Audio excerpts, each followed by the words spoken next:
Eleanor's strange idea seems to be a turning point in your narrative. From the way you've described your relationship, it sounds like the two of you had a deep connection built on trust, love, and shared goals. You've gone through major challenges together, including financial struggles and personal loss, and managed to come out stronger each time. However, sometimes even in the best relationships, unexpected shifts in perspective or priorities can arise, potentially altering the dynamic. If you'd like to share more about this strange idea Eleanor had, or if you want to delve deeper into what happened next, I'd be glad to listen and offer insights or support. We always manage to settle our disagreements without raising our voices, never even a hint of a shouting match. Even the tiniest household hiccups were smoothed over with a calm conversation. Honestly, I'd sometimes joke that our life together was so harmonious it bordered on dull. But then something completely out of the blue happened. Ellie lost it. She had just wrapped up her usual errands, hit the supermarket, loaded the car, and brought the groceries home. It was our routine. She did the shopping and I carried everything inside. It worked for both of us. But that day was different. She stormed into the house, her voice already raised, before I could even say hello. "And those damn bags! I nearly threw my back out," she snapped, her frustration bubbling over. "Ellie, take it easy," I said, trying to stay cool. I reached out to hug her, hoping to diffuse the tension, but she pushed me away, tears brimming in her eyes. "Why do I always have to do everything? For once, can't you just step up without me having to ask?" she yelled before bolting out of the house, leaving me standing there like a complete idiot. I stared at the empty doorway, stunned. This couldn't just be about groceries, I told myself. It was just a bad day, that she'd cool off and come back when she was ready. But days turned into weeks. She wasn't answering my calls, ignoring my texts, and not once did she step through that door. By the third week, I stopped trying to reach her. Then out of nowhere, her best friend Evelyn showed up at my place. It had been over a month since Ellie disappeared, and I had no idea she'd been hiding out at Evelyn's this whole time. When Evelyn waltzed into my living room, I knew this visit wasn't going to end well. "Hi, Henry," she said with a fake brightness that grated on my nerves. I'd never been particularly fond of her, and her sudden appearance didn't help matters. "What do you want, Evelyn? Did Eleanor send you?" I asked, cutting straight to the point. Evelyn gave me a smug little smile, sauntered over to the couch, and plopped down like she owned the place. She crossed one leg over the other, her posture just screaming defiance. "Well, spit it out," I said, irritated by her theatrics. Without a word, she got up, walked over, and to my utter shock, kissed me.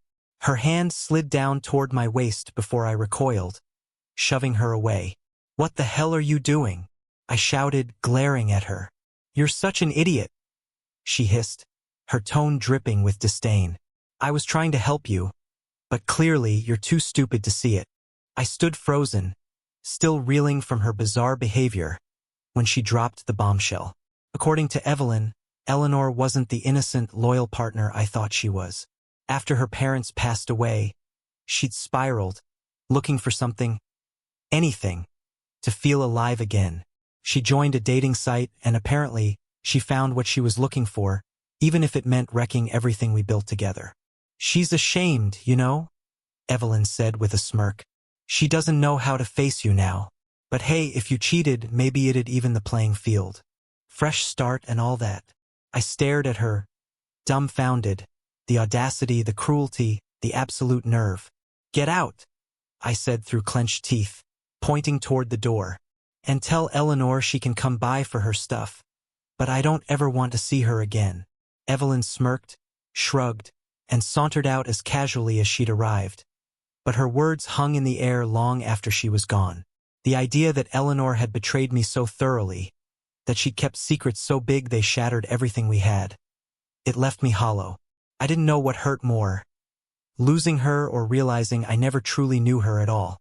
"Let's get one thing straight," I said, cutting Evelyn off mid-sentence.